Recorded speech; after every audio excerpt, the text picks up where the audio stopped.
Welcome to the Cabral Concept, where board-certified naturopath and integrative health practitioner Dr. Stephen Cabral shares how he was diagnosed at the age of 17 with a life-altering illness and given no hope for recovery. It was only after studying and traveling all over the world did he discover how to combine ancient Ayurvedic healing practices with state-of-the-art naturopathic and functional medicine to fully rebalance the body and re-energize it with life. It's time to discover how to get well, lose weight, and finally feel alive again. And now, here's your host, Dr. Stephen Cabral. Hi, everyone, and welcome back to this Total Wellness Tuesday, where we are going to be exploring the relationship between saturated fats, higher levels of cholesterol, and whether or not cholesterol has anything to do at all with heart attacks. So let's go into this, and why this is so important is because we have to understand that the number one killer in basically the world, and certainly in the United States, is heart disease. And when we look at heart disease, one of those metrics is looking at the cholesterol levels. Now, I'll explain in a moment if that even matters based on newer research. But one more thing, and why this is going to be really important for you too, is that heart disease is implicated with the other major causes of mortality, meaning leading to a lower quality of life and also not living as long. So your life expectancy starts to go down and down. The other big thing is this. While people are more worried about their health and their immune system and whether or not they're more susceptible to a poor outcome from getting a particular virus, actually has to do with heart disease. So when we look at those people most susceptible to mortality from this particular virus, it's those with heart disease, high blood pressure, type 2 diabetes, and obesity. So if we look at that and we say, well, okay, maybe we're not worried about the cholesterol levels, maybe we're not worried about all of these different management of the disease, well, now you're in more of an inflamed state. Your immune system is that much more imbalanced, and it's leading to a higher cause of death if you have one of those 3 or 4 previous comorbidities, we'll call them, meaning like there's another disease that you're contending with, cancer being, of course, one of those as well. But we're not saying that's always as much lifestyle-based. Of course, there is a lot of lifestyle-based component to that. So what I wanted to share with you today, and I did a big show on saturated fats before, so I would love you to go back. I'm going to link it up here today. So just go to stephencabral.com/1726 for my previous show on saturated fats. Why this matters is that there's a causal relationship with certain types of saturated fat and more inflammation, and certainly an increase in negative forms of cholesterol, namely low-density lipoproteins, LDL-based cholesterol levels. So again, why this matters is that not every form of fat is created equal. And when we look at these saturated fats and we look at these longer chain fatty acids, what we're looking at is the amount of carbon atoms that are essentially attached to each other. And it seems that the longer 16 plus atoms there are, 14 plus even in some cases, the more detrimental they may be to your health. So let's start to explore this, all right? Because I think you're going to be pretty shocked when you find out, again, whether the total cholesterol number, what that cholesterol level should be, and how it might affect heart disease even matters. So I want to bring this to you because this is really important. There was a large-scale research study published, well, just about 2 years ago, and this is in the British Medical Journal. And I'm going to read this to you. At first glance, not surprising, saturated fat in the diet is associated with an increased risk of heart disease. Now, heart disease would be many things leading to what's called myocardial infarctions. That basically means a heart attack. Clog the arteries, not allowing the blood to flow through, the heart can start to die. So let's look at it like that. Now, however, the study offers a unique twist by teasing out the effects of different types of saturated fatty acids, SFAs. Recent articles have attempted to exonerate saturated fat from its long-time connection with heart disease, questioning if certain types of saturated fatty acids may have a weaker effect on raising blood cholesterol. So I'm going to go on. I'm going to read just a little bit more, and then I'll give you my take on this. This is, by the way, from Harvard's, I believe, nutritional epidemiology-based part of the website from the Harvard T.H. Chan School of Public Health. and it's based on the British Medical Journal study, which, by the way, included 73,000 women from the Nurses' Health Study and 42,000 men from the Health Professionals Follow-Up Study. So pretty large scale. Yes, it is a follow-up study, but pretty large scale study. A lot of great data was taken from this. So let's go on here. Butter, cheese, red meat, and full-fat dairy are high in saturated fat. Some plant-based fats like coconut or palm oil are also rich in saturated fat. However, all of these foods differ slightly in their relative proportions of individual saturated fatty acids. Commonly eaten saturated fatty acids include lauric, myristic, palmitic, and stearic acids. Coconut oil is the richest in lauric acid, whereas butter is the highest in palmitic acid. Both contain smaller amounts of the other fatty acids. The British Medical Journal study examined the association of individual and combined saturated fatty acid intake, lauric acid, myristic, palmitic, and stearic, with heart disease in more than 73,000 women, 42,000 men. The researchers estimated the effects of replacing 1% of daily calories from these fatty acids with the same amount of calories from polyunsaturated fatty acids, which means basically many but not saturated bonds, the carbon atom bonds, and monounsaturated, which is only one, right? So it said, how can we replace those with the polyunsaturated, monounsaturated, with whole grain carbs and plant proteins? There is an 18% greater risk of heart disease in the group consuming the highest amount of saturated fatty acids compared to the group consuming the least, with palmitic acid and stearic acid showing the highest risk. When replacing intake of individual saturated fatty acids, with the greatest risk reduction was seen when replacing palmitic acid found in palm oil and fatty cuts of red meat and full-fat dairy. How did they get that? Well, they replaced it with healthier versions of fat, and there was an 11 to 12% reduction just with using polyunsaturated fatty acids. Okay, so why was this done in general? Well, they wanted to really break down, are all saturated fats bad? And I'm using that in air quotes. If you're watching on video, you can see that. But they also wanted to see, was there potential benefit with actually adding in some of the other types of saturated fatty acid? And it was pretty interesting because what they found was that lauric acid within coconut oil can actually have some beneficial based properties. And so when they looked at that, they said they wouldn't go overboard with the addition of more and more coconut oil, but they certainly found that replacing that with a higher palmitic, like a palm oil, or stearic-based, which again would be in some red meats, would be a better version. And again, the best would be to include more of the polyunsaturated fats, monounsaturated fats, whole grain carbs, and let's call them, you could think of them as sweet potatoes and starches as well. You don't have to use grains if you don't want in your diet. And then more plant-based proteins as well. And maybe that's beans, legumes, could be hemp hearts that I love, things like that. So let's break this down just a little bit more, because you might be saying, well, I don't know that I would increase my polyunsaturated fatty acids. And I agree with you. I really don't think that people should be getting their polyunsaturated fatty acids from plant-based fats that come from a bottle or jar or anything like that. I totally agree with that. So I want to say I'm on board with this. We have to look at this realistically, because although that may not raise blood cholesterol, it could certainly raise inflammatory-based markers in the body and cause toxicity in other ways. So you really don't want to be eating things like fake butter, fake margarines or things like that might contain hardened versions of soy oil, sunflower oil, safflower oil, etc. Now, could you get those polyunsaturated fats, though, from nuts and seeds and things like that in your diet? Absolutely. But again, and again, I will go back, and I'm on record for the last 5 years in this podcast and saying this: nothing will beat monounsaturated fats. There's almost no downside. You can find downsides on saturated fatty acids, and we'll talk about some of those today and some potential benefits. We talked about polyunsaturated fatty acids and really the oxidation that can happen in the cell membranes and in the body.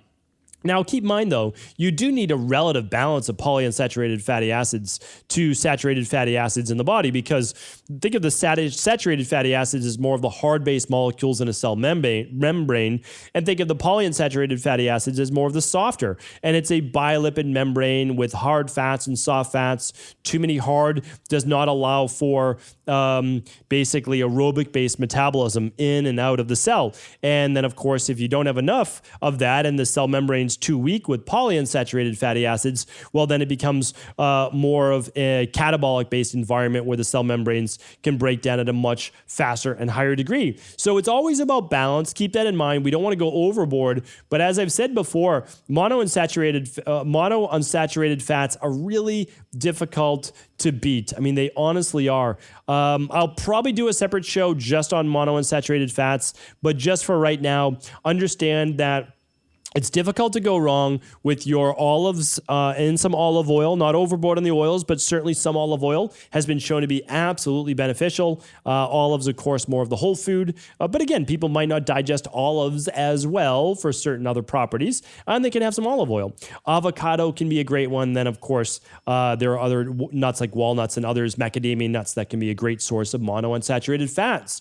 So when we look at monounsaturated fats, we can see, and this was a great study. This was done in 2018, published in the American Journal of Clinical Nutrition. And basically it stated this. All right, studies have looked at whether consuming a diet rich in monounsaturated fatty acids lead to a reduced risk of heart disease has shown mixed results. But according to new findings from Harvard School of T.H.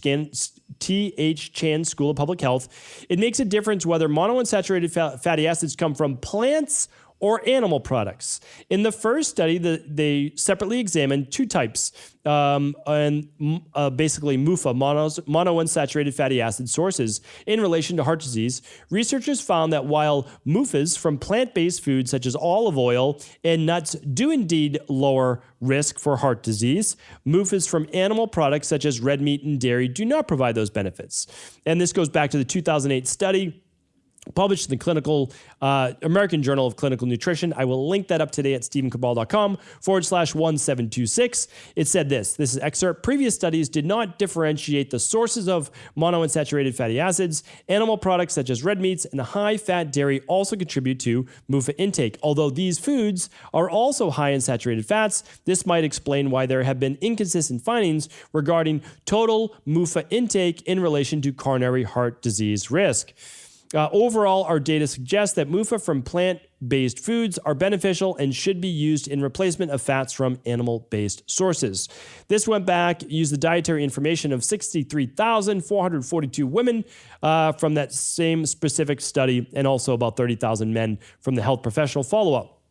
So, what does that say? Well, it says, and I'm not reading it necessarily, and this is what I want to go back to right now, and this is what I'll say, is we want to look at not all foods are created equal. So a lot of people will be saying right now, well, are those saturated fats and those fats from animal-based products and dairy products coming from animals that are grass-fed or pasture-raised, like such as the eggs and such as chicken, or from wild-based fish? So, and I agree with that, because the more omega-6s that you get, standard American diet, probably somewhere around 18 to 20 to 1 is what we see in our studies. It's not good, right? So that's an inflammatory factor. And then you have to ask the question, well, does an increase in blood cholesterol from saturated fats, from more animal, butter, fish, eggs, and dairy. Yes, it does, and it can, and not all people, but it can, and absolutely, at least a quarter of the population, increase the risk of increase the levels of LDL and cholesterol. So the question is, it's interesting, but we don't quite know. And this is the big revelation. If we're being very honest and open, and I always am on this show, it's that about 50% of the people who have heart attacks have high cholesterol, high LDL, above 100 or so. If we look at that, we say, well, then we want to make sure that we do not raise total cholesterol above 200 and that we really don't raise LDL above 100, maybe 110. And I would say, well, that seems like a good idea. However, a full 50% of the people that have a heart attack also have normal levels of cholesterol. So what is it? Like, what does it mean? Like, people are having heart attacks. It's the number one cause of mortality in the United States is heart disease. So what do we do? Is cholesterol a factor? And I would say this, that cholesterol is a factor. It's only one factor though, right? So we can't discount the effect of cholesterol in the body, and we need healthy levels. Without enough cholesterol, you're not producing enough testosterone, you're not producing enough progesterone, cortisol, you name it, right? You need good, healthy levels of cortisol in the body. You need it because it's helping with cell membrane function, etc. We also know that, well, about 80% or so, the cholesterol that we do manufacture, produce, is produced by the liver in the body. So again, no one's discounting any of that. However, I will say this, that there is growing evidence that the more saturated fat you do take in from animal-based products does seem to have other effects in the body as well, beyond cholesterol. So the cholesterol debate I can totally go along with, and I can say there are many factors. Like, there are many factors that affect heart disease, and cholesterol is only one of them. I'm doing an entire results accelerator on cholesterol, all the factors and how to go about rebalancing the body. Because certainly when we're looking at heart attacks, blood pressure matters, blood sugar matters, stress matters, cortisol absolutely matters. Like, all of these things do matter. Inflammation, of course, matters. Excuse me. So here's what we need to look at. Saturated fat, though, and I'm going to go through a few more studies right now, has been shown to cause other forms of lipotoxicity in the body and also the gut. So when we look at saturated fat, and especially those longer carbon atom chains that we talked about, palmitic acid, some stearic acid, etc., it can lead to cardiovascular diseases. It's still correlated. I just want us to know that. Insulin resistance, dyslipidemia, obesity, and gut-based issues as well. So lipopolysaccharides, etc., especially with saturated fats, they make a good carrier of bacteria and other pathogens from the gut out into the bloodstream, which then would cause an immune-based dysfunction and an inflammatory-based state there as well. So let's look at this. Let's break it down in more normal speak as well. So when we're looking at saturated fats, I think that we do need some in our diet. There's no doubt about that. What we don't want to do is a lot of these diets, though, that give carte blanche to eating 50, 60, 70% of your diet from fat, and it's okay if it's saturated fat. We know that not only is that not good, especially if it's coming from processed meats and other items like that, that it can lead to higher levels of cancer as well. And a lot of people that are recommending these diets, it also becomes a high-fat, high-protein diet, which we know is really detrimental to your health. So a lot of people doing keto diets, or what they believe is a keto diet, it's not a keto diet at all. A keto diet should be it should be very low in protein. It's very low in carbs, yes, but it's very low in protein. So if you're following a keto diet and it's high protein and high fat, I'm telling you right now, I mean, again, I have no dog in the race at all, but it is extremely detrimental to your health.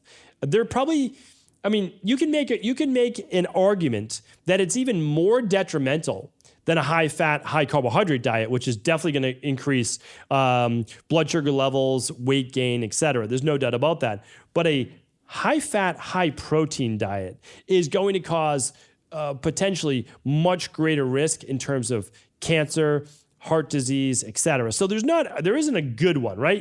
You can't combine high fat with any of the other macros and have it be healthy, which is why if you're following a keto, what you call a keto-based diet, it better be low in protein and it better be low in carbs, because if not, it's extremely detrimental. And if you're following one of the more keto-based diets, just make sure that you play it safe. And that's what I'm trying to teach today, is if you're going to do that, at least err on the side of caution, because you don't know how those saturated fats are going to affect you, especially if you don't even know your ApoE genotype. So I would say if you're going to go with that type of a diet, make sure that it's high in monounsaturated fats. And that goes for all the other people promoting it, doctors out there, health practitioners. Remember, the first part of being a good doctor or health coach is do no harm. And so if you recommend, and you're recommending the keto-based diet for some particular reason, then just make sure you're saying the fats that people should be getting from their diet should predominantly be plant-based. They really should. And that if you want to recommend some saturated fat, well, certainly a more beneficial type looks to be coconut oil for sure. But again, let's look at, though, nuts and seeds and avocados and olive oil as great forms of monounsaturated fats. So again, the jury's still out there in terms of saturated fats, cholesterol, and heart disease, that's for sure. But saturated fat at higher levels still is implicated in the research with causing a progression of inflammation, autoimmune issues, allergies, cancer, atherosclerosis, hypertension, and heart hypertrophy, as well as other metabolic and degenerative-based diseases. So what I'm going to do is link up the journal of, let's see where this one is published in.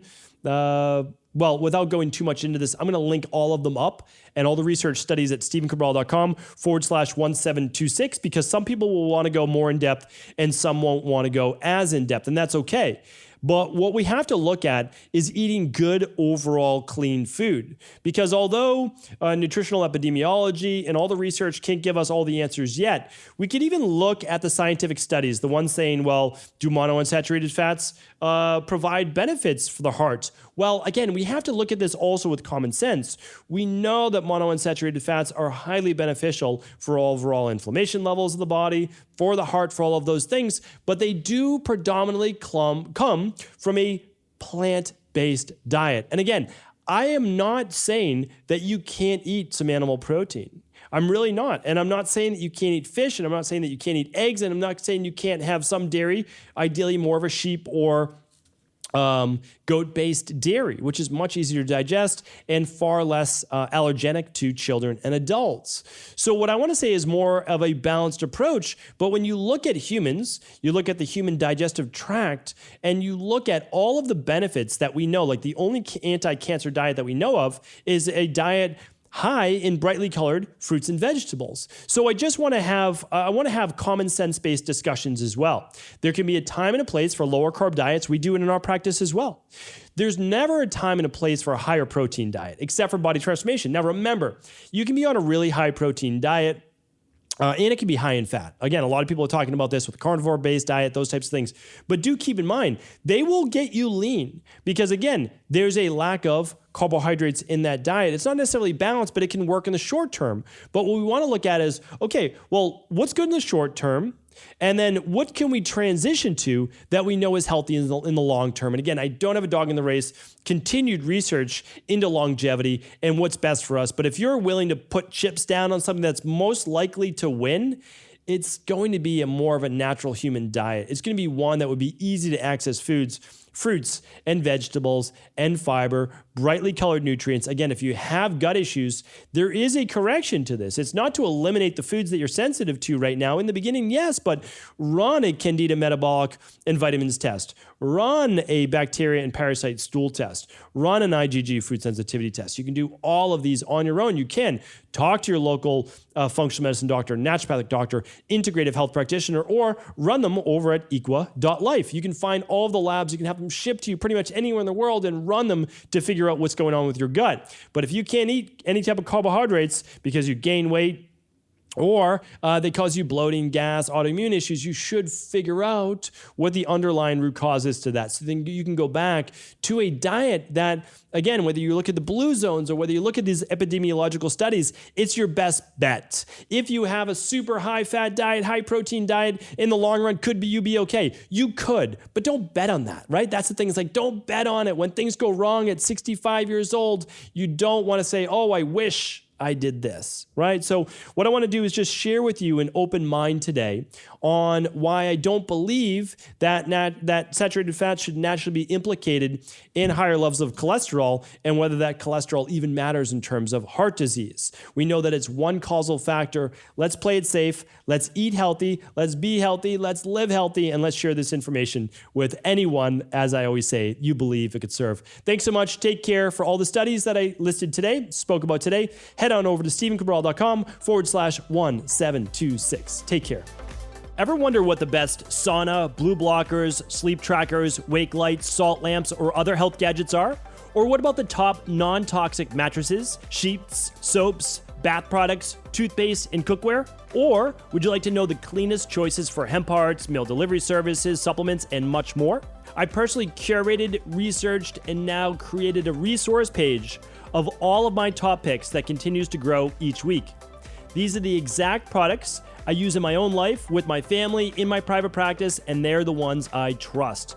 To find out all of my up-to-date recommendations and all the details, simply head on over to stephencabral.com/resources.